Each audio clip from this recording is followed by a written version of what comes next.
여러분 안녕하십니까? 시체나 매거진 굿데이 첫 소식입니다. 네, 사단법인 한국기독교 군선교연합회가 주최하는 제20회 군선교 교육자 교육수련회가 예수님의 소원, 나의 소원이란 주제로 진행됐습니다. 네, 수련회에서는 인공지능의 시대, 물질주의가 가득한 세상에서 목회자는 성령을 받고 예수 복음을 끝까지 붙들라는 메시지가 전해졌습니다. 조홍영 기자입니다. 군대 환경의 열악함을 극복하면서 복음의 사명을 감당하고 있는 이들을 위해 마련된 한국 군선교 교역자 수련회. 어느덧 20회를 맞이해 목회적 도움이 필요한 군선교 교역자들에게 군 목회에 나아갈 방향을 제시하고 있습니다. 수련회에서는 군대 문화가 급속도로 변하는 상황 속에서 군 목회자의 복음 전파 사명을 다시 붙잡는 시간이 마련됐습니다.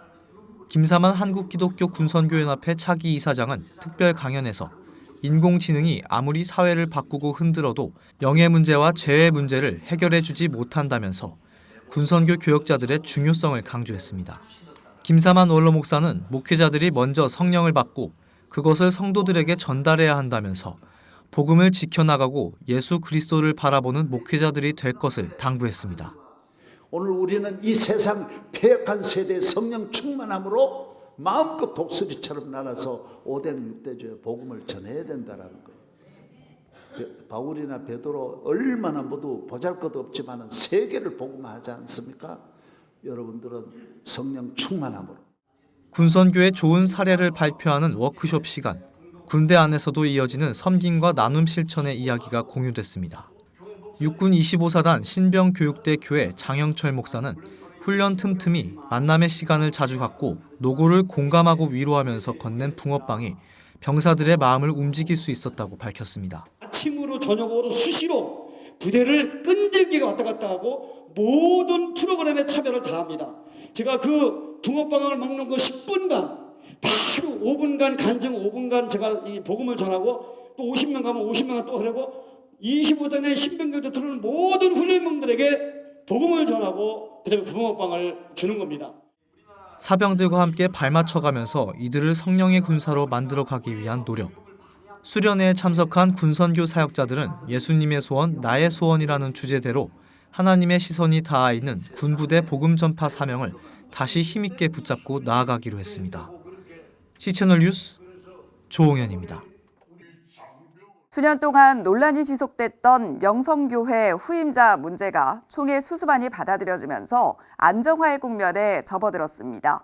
이번 주 명성교회 관련 논란들을 정리하고 있는데요. 오늘은 명성교회 위임 목사 청빙 재심부터 명성교회 수수반이 만들어지기까지의 과정을 재조명합니다. 변현준 기자입니다.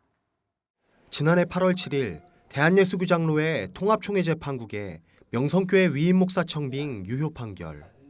그러나 예장통합체 103회 총회에서는 명성교회 성도 대다수의 찬성과 소속노회의 허가, 재판국의 청빙 유효 판결을 뒤집는 재심이 결정됩니다. 시작 전부터 재판국 구성의 위법성과 사고노회로 인한 재심 가능 여부, 피고 경정 문제 등으로 잡음을 겪은 재심. 총회 재판국은 올해 8월 6일 명성교회 청빙결이 무효 판결을 내립니다. 이 사건은 만한 목사의 명성교회 위임 목사 청빙 허락 결의는 헌법정지 제28조 6항 제1호에 위배하는 중대하고 정결한 하자가 있어 무효이므로 재판국은 교단헌법 제28조 6항 1호를 판결의 근거로 꼽았습니다.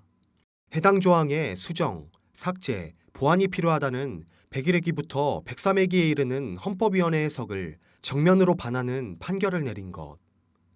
또 부결된 내용을 포함시켜 내린 확대 해석 판결이라는 논란도 있었습니다.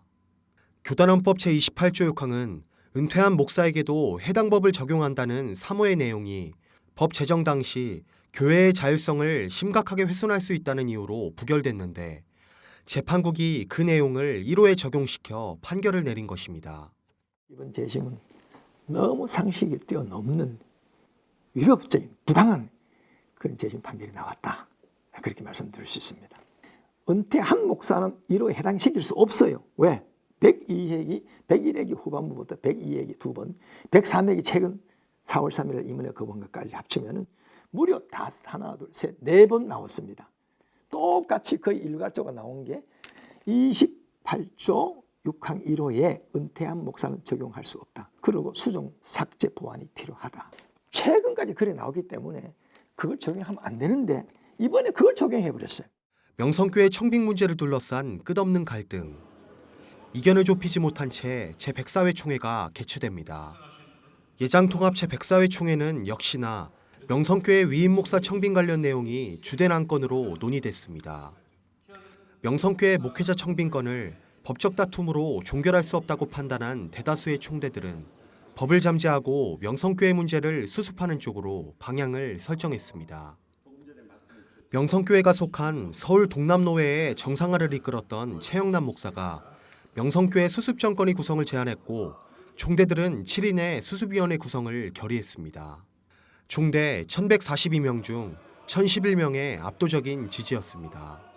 총대들은 수습정권위에 104회 총회 폐회 전 수습 방안을 보고하도록 하고 토론 없이 표결에 붙이기로 결의했습니다. 명성교회 수습 방안은 총회 마지막 날 공개됐습니다. 모두가 다 박수할 만한 그런 안을 준비하게 되었습니다. 교회 측하고 또 김수원 목사님 측에서 많이 내려놓고 이 안을 준비를 했습니다. 조금 조정은 어려웠지만은 모두가 다 한 98%는 만족할 만한 그런 안을 내게 된 것 같습니다. 다시 이 명성 문제를 가지고 어려움을 겪지 않도록 그렇게 하시면 좋겠습니다.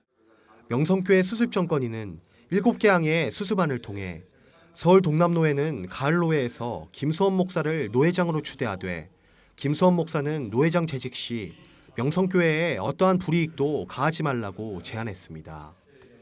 또 명성교회 위임 목사 청빙을 2021년 1월 이후에 가능하도록 하고 김하나 목사를 청빙할 경우 2017년 11월에 행한 위임식으로 모든 절차를 가름하라는 것이 주된 내용이었습니다. 수습 방안은 총대 1204명 중 920명의 찬성으로 가결됐습니다. 네, 투표 결과가 나왔습니다. 재석 1204명. 우리가 가결하려면 가반수가 603표고 혹시나 법적인 문제가 있을 수가 있으면 3분의 2가 803명입니다. 수습안 찬성이 920표가 나왔습니다. 교계 안팎으로 수년 동안 논란을 야기한 명성교회 목회자 청빙 문제. 더 이상의 분열을 멈추고자 만들어진 수습안 통과로 인해 안정화의 국면에 접어들게 됩니다. C채널 뉴스 변인준입니다. 가칭 국제기도원 연합회가 주최하는 대구 지역 연합 기도성회가 지난 4일부터 3일간 대구 목자교회에서 진행됐습니다. 기도성회에는 3일간 명성교회 김삼환 원로 목사와 수원 명성교회 유만석 목사, 남서울 비전교회 최요한 목사 등 명강사들이 나서 부흥의 메시지를 전했습니다.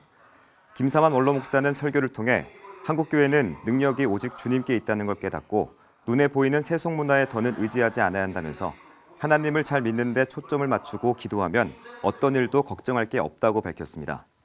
이번에 진행된 기도성회는 국가와 사회, 한국교회가 총체적 어려움에 처한 위기시대 속에서 성도들이 기도로 다시 모여 영적 회복과 부흥을 이루자는 취지로 진행됐습니다. 국제독립교회연합회에 인준 신학교육기관인 웨이크사이버신학원이 석자교수 취임과 임명패 수여식을 갖고 본격적인 내년도 신입생 모집에 들어갔습니다. 웨이크사이버신학원은 5일 CTS 11층에서 석자교수와 명예교수, 부총장, 이사 취임 및 교수 임명식을 통해 교수진을 구축했습니다.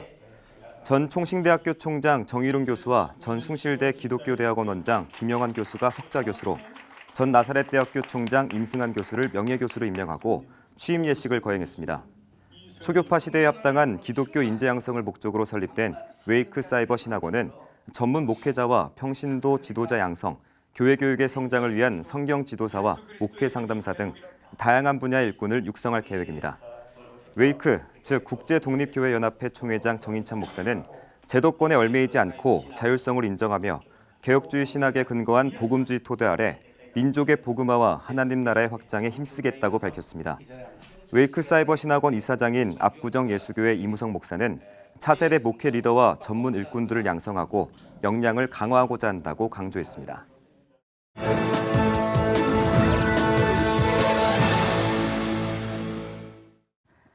오는 11월 9일로 베를린 장벽 붕괴 30주년을 맞습니다. 네, 독일 현지에선 이날을 기념하기 위해 다양한 행사가 마련된다고 하는데요.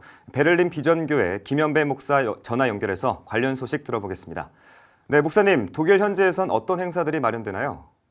지난 10월 31일에는 종교계 520년 기념 행사가 비텐베르그 성교회에서 있었고, 이번 주는 베를린 장벽 붕괴 30주년을 기념해 다양한 행사들이 베를린에서 열리게 됩니다.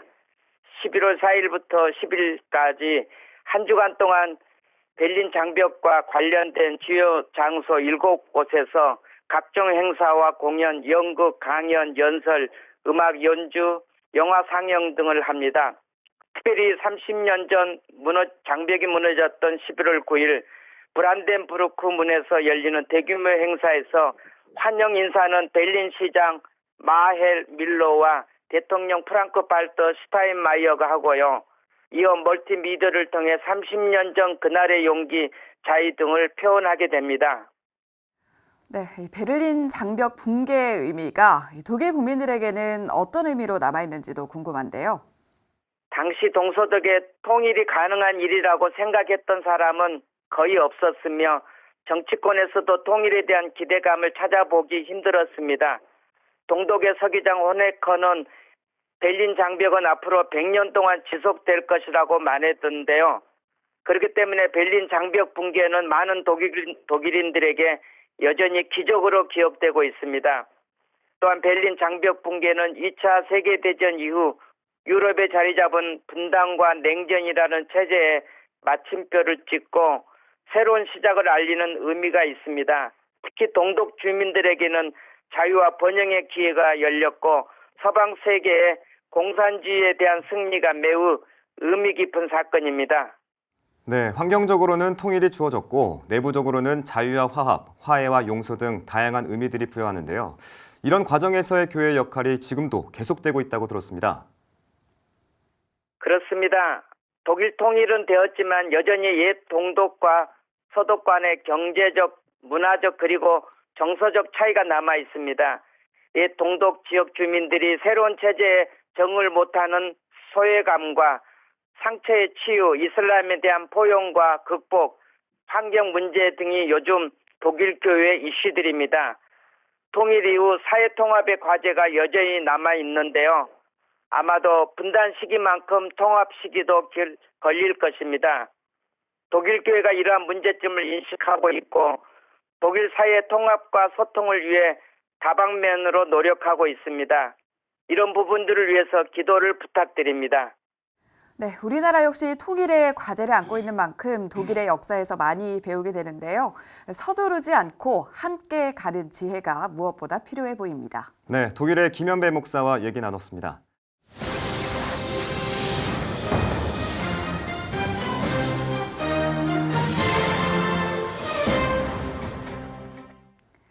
네, 앞서 관련 소식을 전해드렸는데요. 1989년 11월 9일 베를린 장벽이 붕괴되고 이듬해 독일의 통일이 이루어졌습니다. 네, 한반도의 통일 문제 해결의 실마리를 독일 통일 과정에서 찾는 목소리들도 많은데 베를린 장벽 붕괴 30주년 관련 내용 숭실대학교 황준성 총장 모시고 듣겠습니다. 총장님 안녕하십니까? 네, 총장님 어서 오세요. 예, 반갑습니다. 네, 30년 전 역사적인 순간에 현장에 계신 걸로 알고 있는데 네. 그 당시의 상황이라든지 느낌, 기억이 나시면 얘기를 해주시면 좋을 것 같거든요. 네, 저는 그때 베를린 자유대학교에 유학을 하고 있는 중이었고요. 또 제가 마침 머물고 있는 학생 기숙사가 그 베를린 장벽에서 멀리 떨어지지 않은 곳이었습니다. 네. 종종 그 장벽을 보면서 많은 생각들을 하게 됐는데 그때만 하더라도 그 베를린 장벽이 무너질 거라고는 저를 비롯한 베를린에 있는 모든 사람들이 아마 상상을 못했을 겁니다. 네.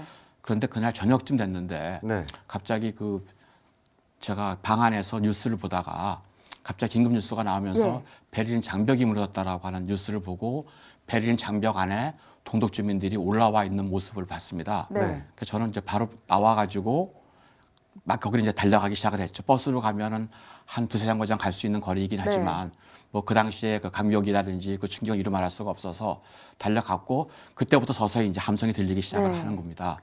달려가서 이제 그 앞에 가서 봤더니 많은 동독의 주민들이 장벽 위에 올라와 있고 또 서베를린에 있는 주민들도 거기에 함께 같이 해서 그 현장을 목도하면서 지금도 가슴이 좀 찡하면서 뭉클하고 과연 이것이 생신가 할 정도로 네, 보고도 믿기지 않으셨을 것 보고도 같아요. 믿기지 않을 정도의 그런 감격스러움이 지금 다시 한 30년 전 얘기지만 네. 지금 다시 한번 이렇게 아주 새롭게 저한테 다가오는 것 같습니다. 네, 보고도 믿기지 않았다 뭐 이런 말씀도 하셨는데 사실 그때 당시에 독일 통일 또 베를린 장벽 붕괴가 쉽게 예상할 수 없는 일들이었잖아요.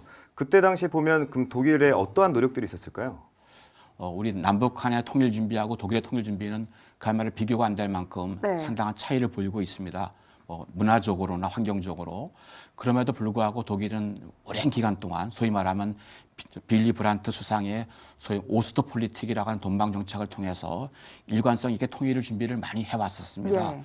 그럼에도 불구하고 그 89년에 장벽이 무너지고 그 다음에 통일될 거라고는 독일의 정치 지도자들도 예. 독일의 통일 전문가들도 어느 누구도 예측을 못했던 사실입니다. 네, 어찌됐건 통일까지 이르게 된 상황에는 정치적인 상황이라든지 여러 가지 사회적인 부분들이 고려가 됐을 텐데 어떤 부분들이 이렇게 통일에 대한 열망으로 이어지게 됐는지도 설명해 주시면 좋을 것 같거든요. 저는 그게 이제 아까도 말씀드린 그 빌리 브란트의 동방 정책에서 찾을 수가 있는데요.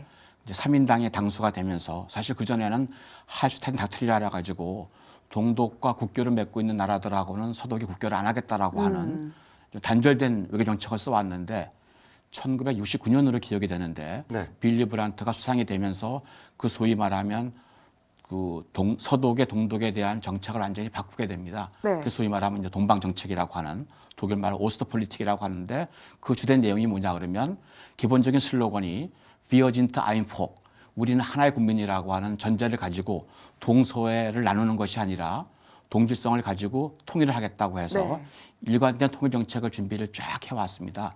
저는 그런 것들이 통일을 준비하는 과정이었다고 생각이 들고 그럼에도 불구하고 동독 정부는 이념적으로 사상적으로 서독과는 차별을 가지고 많이 통제하고 제한을 시켜왔지만 그럼에도 불구하고 서독 정부는 정권이 바뀌더라도 일관된 소위 말하면 비어진 타임폭이라고 하는 우리는 하나의 민족이다라고 해서 독일의 통일 정책을 도이칠란드 폴리틱이라고 부르거든요. 그러니까 독일의 통일 정책은 단순하게 통일을 이루는 정책이 아니고 소위 말하면 하나의 독일을 만드는 독일 정책으로 이해를 하고 지속적으로 통일을 준비해 온 것이 통일을 앞당긴 하나의 계기가 됐다고 생각이 되어지고요. 그래서 점점 동독으로부터 이 동독 시민들이 서독으로의 그 자유로운 여행을 하는 것에 대한 억압을 통제하기에 한계가 있는 것 같아서 11월 9일 날 그날 저녁에 이 동독 정부의 대변인 역할을 하고 있는 제가 지금 이름은 잘 기억이 안 나는데 그분이 기자회견을 하게 됩니다. 그리고 이제 기자들 앞에서 이 얘기를 합니다. 이 동독 주민들에 대해서 서독으로의 여행을 자유화시킬 것이라고 하는 또 정치적인 목적을 고려해서 그런 이제 발표를 하게 되는데 그때 어떤 기자가 이제 그런 질문을 합니다. 그럼 그게 언제부터 가능하느냐? 근데 그분이 실수하는 답을 하게 돼요. 독일 말로 조포르트. 번역하면 즉시 바로다라고 답을 하게 됩니다. 이게 바로 방송으로 나가게 되고 이것이 이제 동독 주민들한테 알려지면서 정말 이게 사실인가 싶어서 동베를리에 있던 수없이 많은 사람들이 아까도 뭐 나왔습니다만 브랜덴부르크 문이라든지 또는 컨트롤하는 체크포인트 찰리라든지 그런 데로 이제 몰려가게 되는 겁니다. 그런 상황 속에서 아무런 정보를 모르고 있는 그 국경을 지키고 있던 뭐 동독의 수비대 경찰들이 당황을 하게 되는 것이죠. 그렇죠. 근데 정말 신기한 게 옛날 같았으면은 뭐 총격을 가한다거나 통제했다거나. 근데 제가 알기로는 뭐 제가 바로 그 현장에 없었습니다만 뭐 추후에 확인된 거에 의하면 어느 누구도 통제하지도 않고 오히려 관망하거나 오히려 그 수비대라든지 경찰들이 자리를 비워주면서 그들이 마음대로 이동하게 하고 바로 그게 11월 9일 날 밤에 있었던 일이고 제가 목격했던 그 장벽 위에 동독 주민들이 올라왔던 모습이 그렇게 나타났고 또 바로 그 다음 날 11월 10일 날 궁금해서 다시 아침 일찍 가봤더니 그때는 더 많은 사람들이 올라와서 뭐 망치로 삽으로 뭐 장벽을 이제 부시기 시작하는 모습이 이제 다시 한번 좀 생생한 게 기억이 나는 과정이라고 말씀을 이렇게 전해주신 것처럼 많은 노력 끝에 통일이 이루어졌고 그리고 통일이 이루어진 지 30년이 지났지만 아직도 동독과 서독 사이의 갈등이 좀 남아있고 풀어야 될 문제들이 많다고 앞서서 저희가 전화 연결을 했을 때도 들려주셨거든요. 지금 상황이 어떻습니까? 뭐 제가 이제 안 가본 지가 좀 몇 년이 돼서 제가 이제 최근의 모습은 잘 기억이 안 납니다만 사실은 독일 통일되고 나서 한 20년 지났을 때 독일의 전문 학자들은 독일 통일은 재앙이었다고 말하는 사람들도 있었습니다. 그만큼은 예상된 통일 비용이 너무나 많이 들어갔고 네. 그리고 여러 가지 이제 부담이 있었고 그것이 실업자의 증가라든지 물가의 상승이라든지 딱 그러고 나서 25년이 지난 25년에 독일 통일을 재평가를 했는데 예. 그때 평가가 정반대로 나왔습니다. 어떻게 나왔나요? 독일 통일은 축복이었다. 오.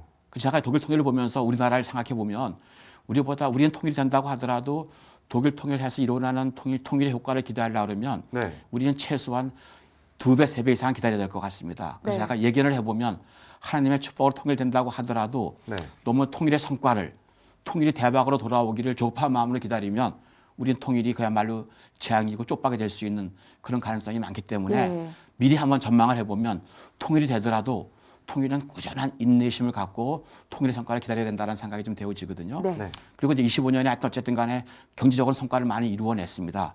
그래서 독일에 나오는 말 중에 하나가 소득이 부흥했을 때를 라인강의 기적에서 말을 따가지고 통일 독일이 얻은 경제 성과를 나오는 말이 엘베강의 기적이라고 얘기를 하고 있는 게 바로 동독에 흐르는 강이 엘베강이거든요. 그래서 제가 볼 때는 뭐 정치적인 통합도 이루어냈고 경제적인 통합도 이루어내서 통일을 통한 경제적인 효과도 많이 보고는 있지만 예. 아직도 완성이 안 된 게 사회적 통합이라고 생각이 되어지는 겁니다. 그 동서독 주민 간의 이질감, 아직도 독일 내에는 오스탈지라고 하는 말이 돌고 있는데 네. 그게 어디서 네. 나오는 말이냐 그러면 노스탈지라고 하는 향수에서 유래한 말이거든요. 네.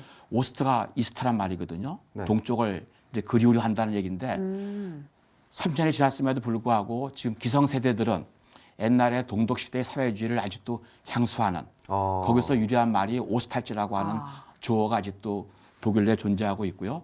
지금도 아직도 오시스 베시스라고 하는 말이 존재하고 있는데 네. 일종의 속어입니다. 예. 그러니까 소독 사람들은 동독 사람들 향해서 당신들 때문에 우리가 엄청난 조세 부담을 느끼고 지금도 연대사라고 하는 통일 비용을 부담을 하고 있고 우리가 경제적으로 많이 피해를 봤다.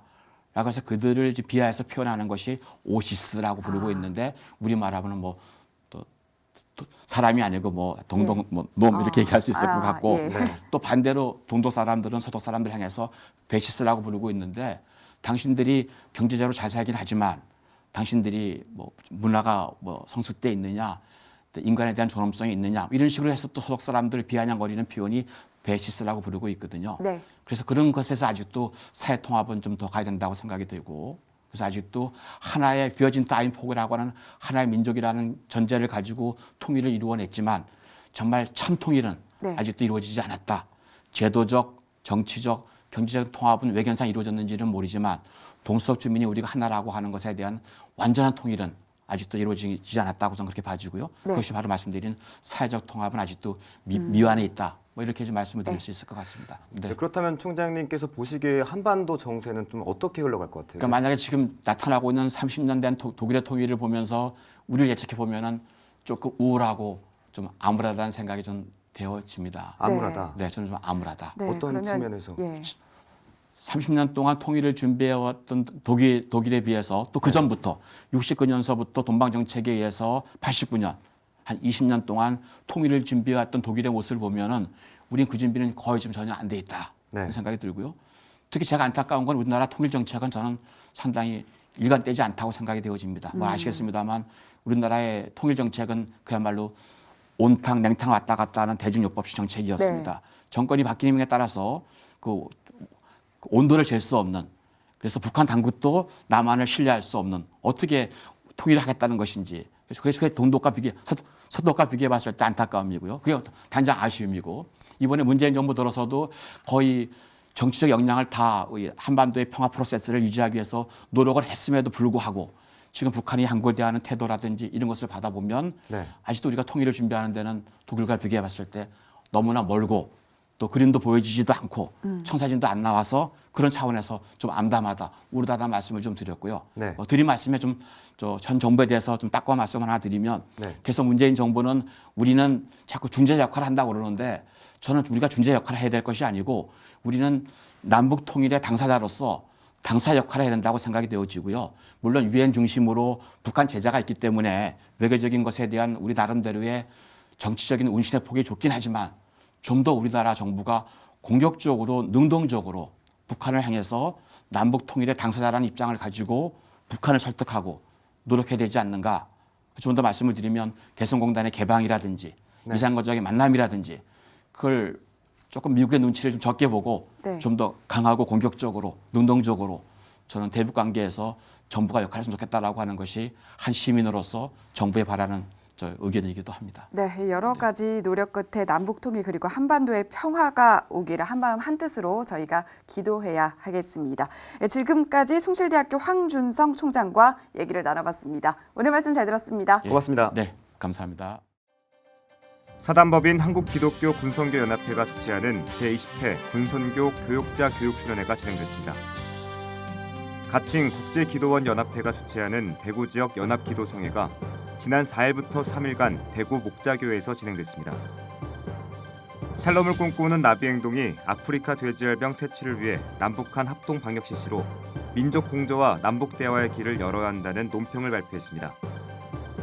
전국신학대학협의회가 인구 변동 시대의 신학교육의 방향과 과제를 주제로 컨퍼런스를 개최합니다.